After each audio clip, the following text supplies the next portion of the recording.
2015. I'm Adrienne Elise. Well, we have a lot going on with an eclipse, and right a day before the spring equinox, we've got Mercury returning to its pre-retrograde position at 17 degrees Aquarius, the beginning of the month. And we have the 7th of 7 Pluto Uranus squares being very much triggered by Venus and Mars, which are very close together still at the beginning of the month, just have had a conjunction at the end of February, and they're very close still at the very beginning of Aries, and coming into triggering first a trine with Jupiter, and then a conjunction with Uranus, triggering that Pluto Uranus square. And so there's just a ton going on. And so what does it mean?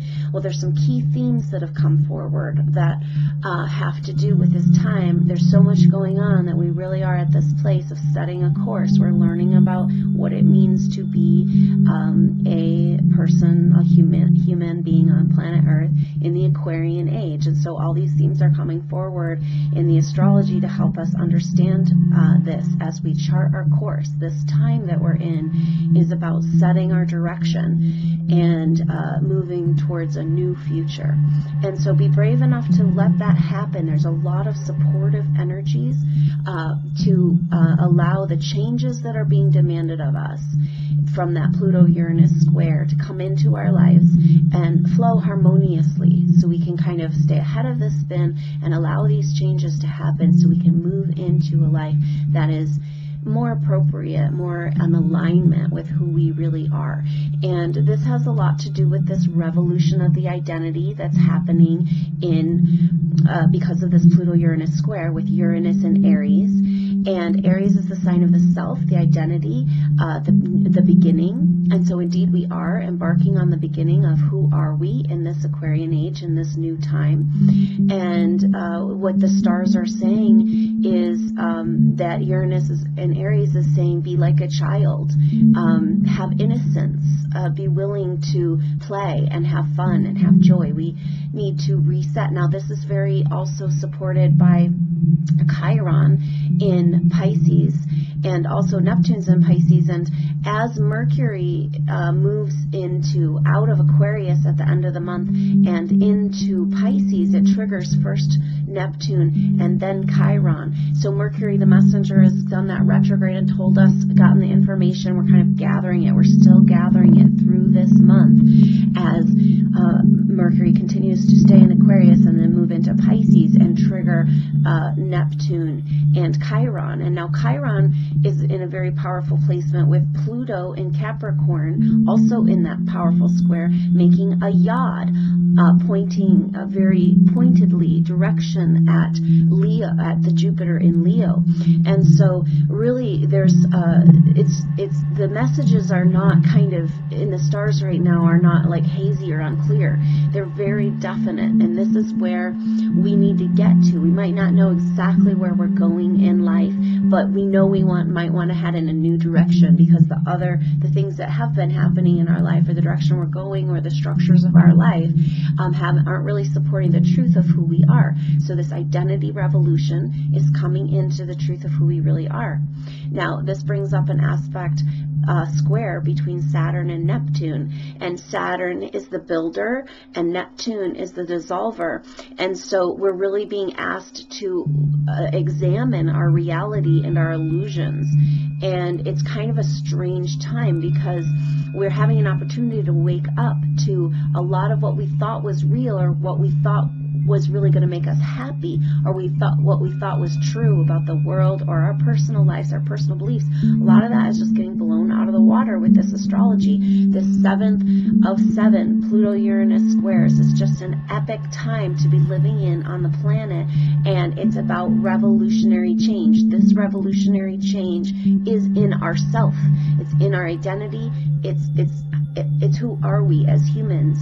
And there's so much energy towards this being a creative revolution, a passionate, creative revolution, activation of the creative forces within as we come into harmony within ourselves. Now, we've had a very powerful conjunction with Venus, our female planet, and Mars, our male planet, right there at the beginning of Aries, at the end of February, and we're still really feeling them as they're close together. And this is the male and the female within. We're coming into this opportunity to harmonize the opposites. Now, when we can do that, that's when we can instigate, integrate, and activate our creative self, our passion. Now, Uranus and Aquarian energy supports this, the expression of the individual, and we're really being called to do that, especially with all of this fire energy going on. And so with the Venus and Mars staying close together, and as they move into Pisces, then they're triggering, or as they trine up to Uranus, they're triggering the Pluto, or come up to Uranus, they're triggering the Pluto Uranus Square, and telling us that this changes, the structural breakdown, a revolutionary change in our life, has to do with this male and female within, the opposing forces of the world. And so basically we're brought to this place where, and especially with all these Pisces energy going on, so we've got a whole bunch of fire, up to 6 planets this month at a time in fire, but then we've got a whole bunch of Pisces energy going on, which is just like the water, the collective, the collective consciousness. And so it's a really interesting time, because we're being brought into a new level of understanding. It's like we're being able to step on the other side of the veil and start to see the truth. And when we see the truth, we see that we're all connected. There's literally a field that connects all living things, and there's so many potential living worlds out there, and we're all connected in our consciousness, in our one being. Now, if that's true, then the enemy, then my aggressor, the person that I'm angry at or not getting along with, they are part of me too. And so we have to see the enemy, that if there is an enemy in our life, it is also within us.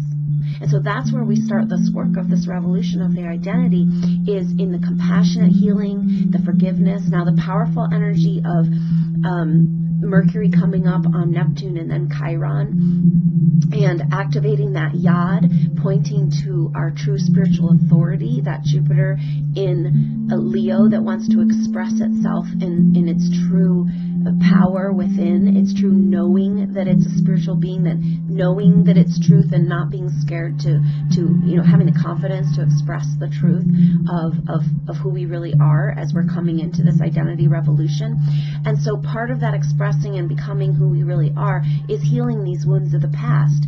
And this astrology is so powerful, and it's creating this energy of, with the Venus and Mars conjunction, healing relationships of the past. The North Nodes in Libra, relationships are how we learn. It's how we're getting our lessons. It's how we resolve the past.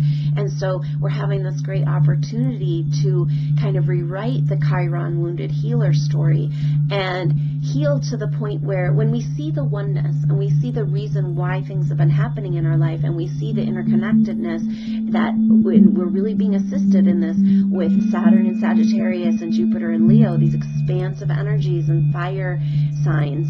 And basically, so this fire of transformation is feeding this creative revolution, our identity revolution. And that Venus and Mars coming into that harmony, healing relationships, healing the other, healing the victim, healing the aggressor, healing the need to have an enemy. And so it's a huge step for humanity that we have an opportunity to take. And in our individual lives, what that looks like is healing the past, forgiving the past, allowing these synchronistic, serendipitous, powerful aspects that are happening right now to allow you to have forgiveness for yourself and others and release the past, to the point where, sometimes we have so much pain, and it's like, will I ever get over this pain of this experience, and we become identified with that pain. But that's kind of the energy of our past age. And now it's about taking that pain and that Yod pointing right to Jupiter and Leo. It's kind of catapulting us into the transformation that can come, and the power that can come from that pain. And then it's kind of like, wow, I can see the power, what this played in my life, and I can see the reason why it happened, and this is a great gift. And then it's like it never happened. Then the pain can be erased. And this is what we're being asked to do right now with all this Pisces energy as we reevaluate the past age, and Mercury's moving into it, and the sun is there in Pisces as well. Now, the full moon that happens on the 4th is directly opposite, of course, the sun, but the sun is right there with Neptune in Pisces. And so we're really having to question, reevaluate the identity of our collective consciousness. Virgo wants to analyze, pick apart. Pisces wants to just dream about it, but Virgo is the earth, wants to bring it down to earth. And so with Mercury being so powerful then as a player this month and telling us all these messages, and the full moon in Virgo, it's like, okay, we're starting to pick this apart and understand this more, bringing powerful opportunities for healing, release, moving forward in a new way. Serendipitous luck, there's this powerful aspect of Jupiter trine Uranus, and that brings expansive luck and opportunities. And they're both in fire signs, of course, so this more fire energy, this fire trining energy. And this is kind of the feeling of things lining up. You know, it's this energy of like tapping into, being open to. These come together exact on the 3rd, but they're so big and powerful that we feel it through almost the whole month of March. And so it's just this energy of kind of paying attention to the signs and inviting yourself to feel in alignment with your life, that you're at the right place at the right time. The universe is on your side. And that's exactly a polar opposite feeling than, you know, that I have enemies and I'm a victim of this, my experience and stuff. So we're really having an opportunity to take a huge evolutionary step, a quantum leap into this oneness consciousness. And this is so beautifully demonstrated. This is what our whole time is about, but March is kind of a snapshot into the reality of this, with all this Pisces energy and the dream, the illusion, what's real, what's going on, and then all this fire activation of transformation, bringing us to a place, a new place of confidence in expressing our creative truth, of activating our creative truth. And these are really, this is happening because Eros is an asteroid, and that is playing a role, a powerful role, and also Vesta in Aquarius with Mercury there. So Mercury, part of the understanding, Mercury is coming up with this Vesta, which is our sacred inner fire within, what we really care about. And then Eros is our passion, so what we're passionate about. And so it's kind of like our spiritual calling, Vesta, that really drives us, and then Eros is the passion. And so these asteroids playing such a powerful role this month are speaking to the truth of this identity revolution, that it's time for us to activate into what really drives us, what we really care about, what we want to do, and use that integration, the opposing forces, the male and female integration. Think about it in the right brain, left brain, coming together to science and art, the alchemy. And then we're just taking that huge evolutionary leap, and we no longer need this enemy, this duality consciousness. We can move to the new place, and the universe, the stars are all pointing the way into this empowerment. We are being empowered and pushed into our greatest destiny. And so remember, what's coming up for you is coming up because it's what's in the way. It's that Pluto Uranus Square of that ultimate life of your dreams. You have not given up on yourself. The time is now. It's finally the time for you to kick into gear and do what you've been talking about. That Saturn square Neptune says, build it. Stop talking about it. Make it real. Full moon in Virgo saying, hey, let's pick this apart. Let's understand it. Let's clean it up. Let's make it real. And so I hope you have a wonderful March, and the eclipse that happens is really powerful on the 20th, and that's a full solar eclipse on the new moon, and that's at 29 degrees Pisces. So we are wrapping up the Piscean age. We are gathering what we've learned and taking the jewels of that collective consciousness and infusing it with the powerful energy of lightning fast change and technological solutions that are available for all the problems on the planet. And all of this has the potential to be revealed during this eclipse cycle. And so I hope you have a wonderful March 2015, remember how wonderful it is to be alive on the planet in this time. And thank you so much for joining me. I'll talk to you next time. I'm Adrienne Elise, and we'll see you on the Gaia update. Namaste.